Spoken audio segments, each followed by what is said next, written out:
Bismillahirrahmanirrahim. Assalamualaikum warahmatullahi wabarakatuh. Sahabat semuanya, berjumpa lagi dengan Dokter Sapi.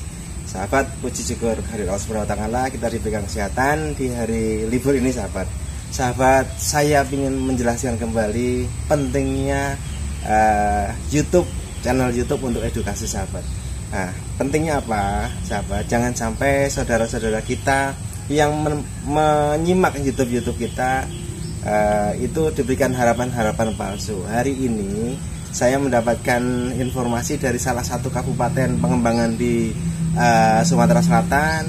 Dia peternak pemula, saking semangatnya menginvestasikan uangnya, modalnya untuk berternak kambing Etawa. Dia beli 60 ekor langsung dari Lampung.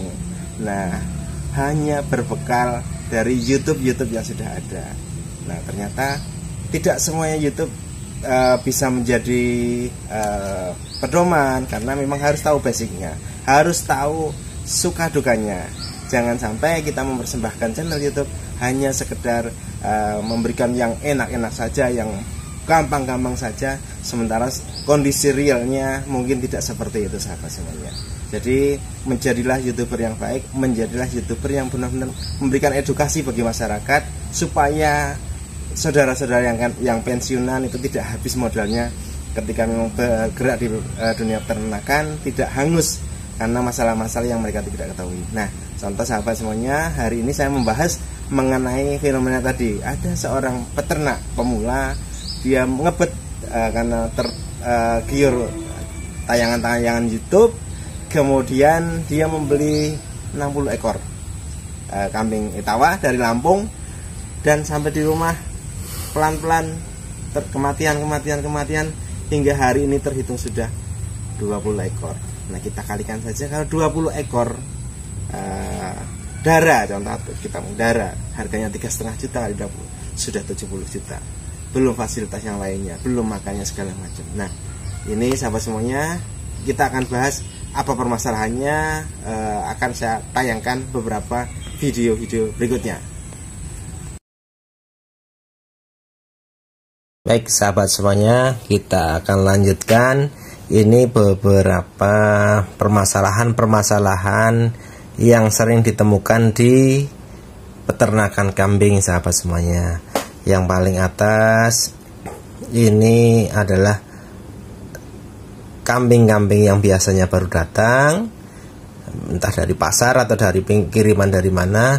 Biasanya kebanyakan ketika bercampur dengan populasi yang lainnya, maka matanya akan terlihat seperti itu, namanya pink eye. Nah, ini disebabkan oleh bakteri dan penularannya bisa sangat cepat ke populasi yang lain, ke kambing yang lain, karena memang ini bakteri yang sifatnya bisa menular lewat kontak, sebagainya. Nah, kemudian ada juga kambing-kambing yang mengalami dehidrasi atau mungkin disebut dengan ketosis seperti itu. Dan pada cempe juga ada masalah-masalah serius yang berhubungan dengan diare pada cempe, sahabat semuanya. Nah, pada kiriman video hari ini ada seorang peternak baru yang dia mengambil kambing tadi dari Lampung, dibawa ke sana. Nah, kebiasaan dari peternak kita salah satunya adalah meniru dari peternak lama peternak yang diambil kambingnya, dia menggunakan apa, nah dia meniru. Nah, biasanya belum tentu yang disampaikan itu adalah sebuah hal yang benar, yang hal enak, tetapi kadang bisa jadi kalau tidak dipahami bisa menyebabkan kecelakaan seperti itu tadi.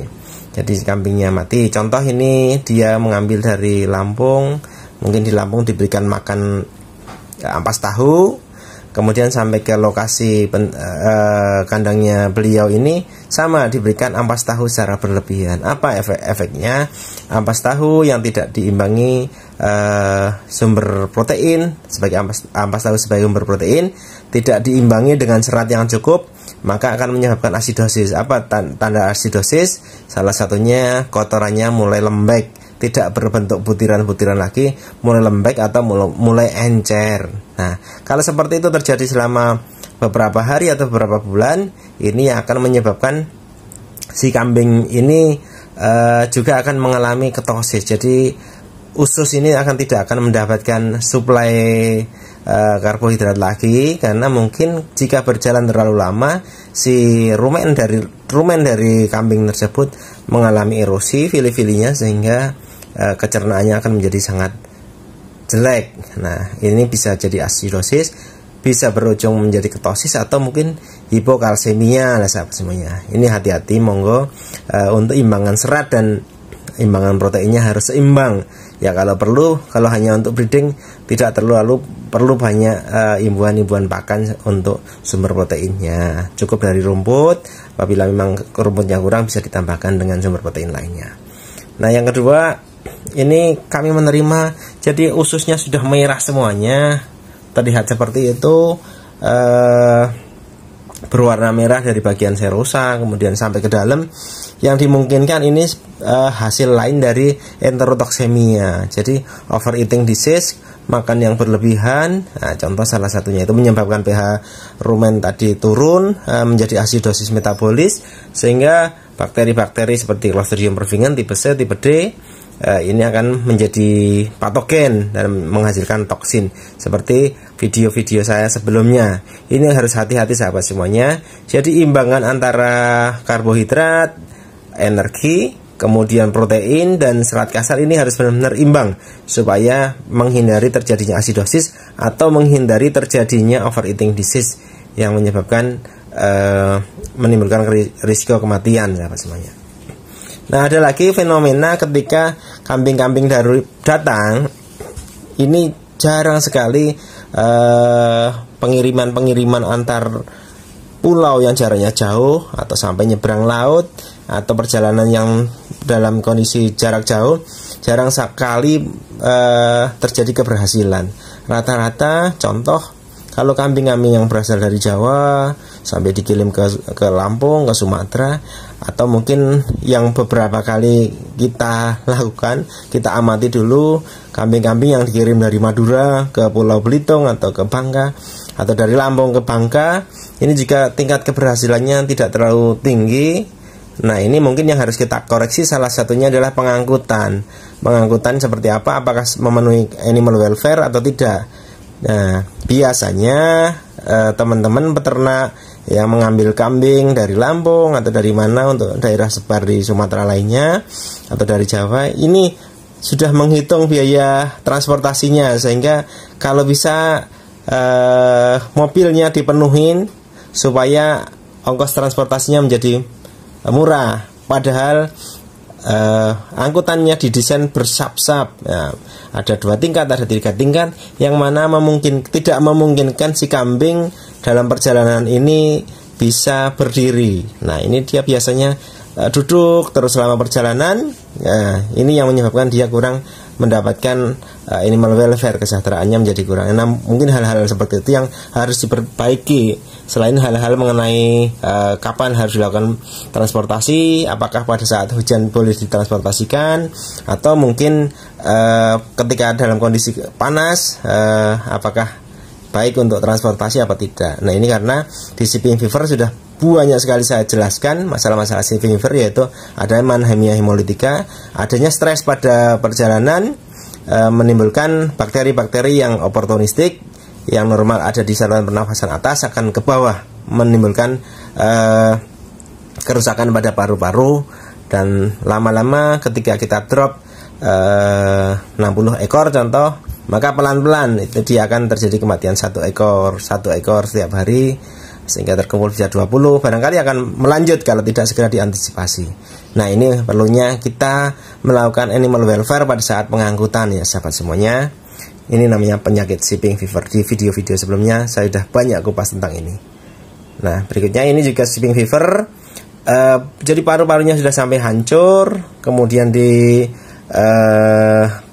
bisa jadi keluar lendir dan segala macam dari paru-parunya. Bisa jadi ini batuknya sampai beringus, kental, atau bisa jadi tanpa ingus. Nah, ini akan berbeda-beda karena pernafasan kompleks. Nah, ini sangat susah ditanggulangi sahabat semuanya. Jadi memang harus kita perhatikan lagi di pengangkutannya. Jangan sampai karena hanya nambah transportasi 100.000 per ekor atau 200.000 per ekor, ini menyebabkan pengangkutan itu menjadi tidak animal welfare. Lebih baik satu kali pengangkutan mungkin 30 ekor tapi kambingnya semuanya selamat, unsur-unsur animal welfare-nya terpenuhi, daripada kita mengangkut 50 ekor tidak kambing semuanya dalam posisi duduk selama perjalanan jauh, sehingga ini yang berakibat terjadinya shipping fever sahabat semuanya.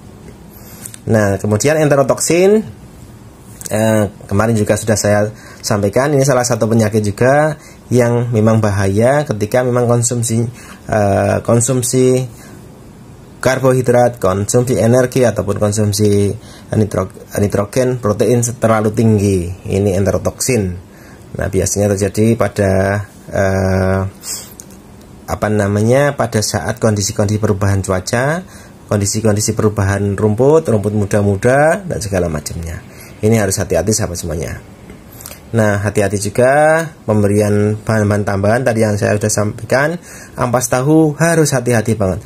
Maka untuk ampas tahu, cek kotoran setiap hari seperti apa.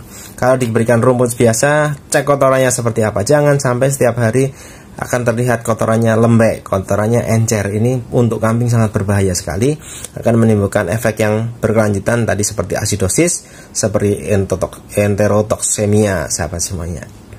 Itu pentingnya pakan. Nah, fermentasi selama ini jauh lebih aman karena memang sudah didesain, sudah dibuat lebih aman, lebih meningkat nutrisinya, sehingga kambing-kambing juga menjadi lebih aman, lebih nyaman. Nah, hati-hati overeating disease tadi yang menyebabkan enterotoksemia. Kebanyakan makan karena khilaf mungkin ya, seperti orang puasa di perjalanan jarak jauh dia nggak makan, begitu sampai di kandang disediakan pakan yang tinggi karbohidratnya, tinggi energinya, sehingga ada namanya overeating disease menyebabkan enterotoksemia. Nah, fermentasi ini penyakit-penyakit lain yang sering ditemukan di kambing adalah kembung. Kembung biasanya lebih banyak disebabkan karena racun, yaitu cyanida dari daun singkong yang singkong racun. Karena banyak daun singkong yang diberikan segar pun dia tidak bermasalah. Singkong karet juga tidak bermasalah, di kampung kami sudah yang biasa, tetapi lebih aman jika dilakukan dengan fermentasi. Nah, ada lagi sumber-sumber toksin lainnya seperti gliricide, ini juga tinggi sekali cyanidanya. Nah, tapi pada kambing-kambing yang sudah terbiasa, ini juga tidak menimbulkan masalah. Nah, pilih bahan-bahan baku pakan yang memang tidak berisiko menimbulkan keracunan cyanida. Nah, contoh bisa kita menggunakan indigo vera, ini proteinnya tinggi tapi tidak ada kandungan cyanidanya.